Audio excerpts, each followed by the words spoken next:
In front of me is Samsung Galaxy XCover 7, and today I would like to show you how you can set up screen lock. Begin by opening Settings and scrolling down to access Lock Screen. Then click on Screen Lock Type at the top and tap on the best one for you: PIN, password or pattern. Then create it. And if you made a mistake, click on Retry at the bottom left corner.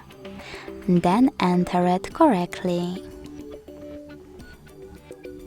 When you're done, hit Continue, repeat your login method and choose Confirm.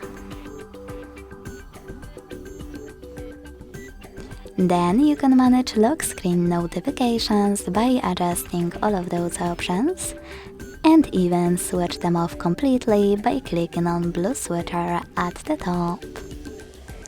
Wherever you decided, when you finished, hit Done. Then tap on Cancel or Turn On in Turn On Remote Unlock pop-up. Finally, when I switch off my screen, then turn it back on, I can see that pattern is required. Thanks so much for watching. If you enjoyed this video, don't forget to leave a like, comment and subscribe. Bye!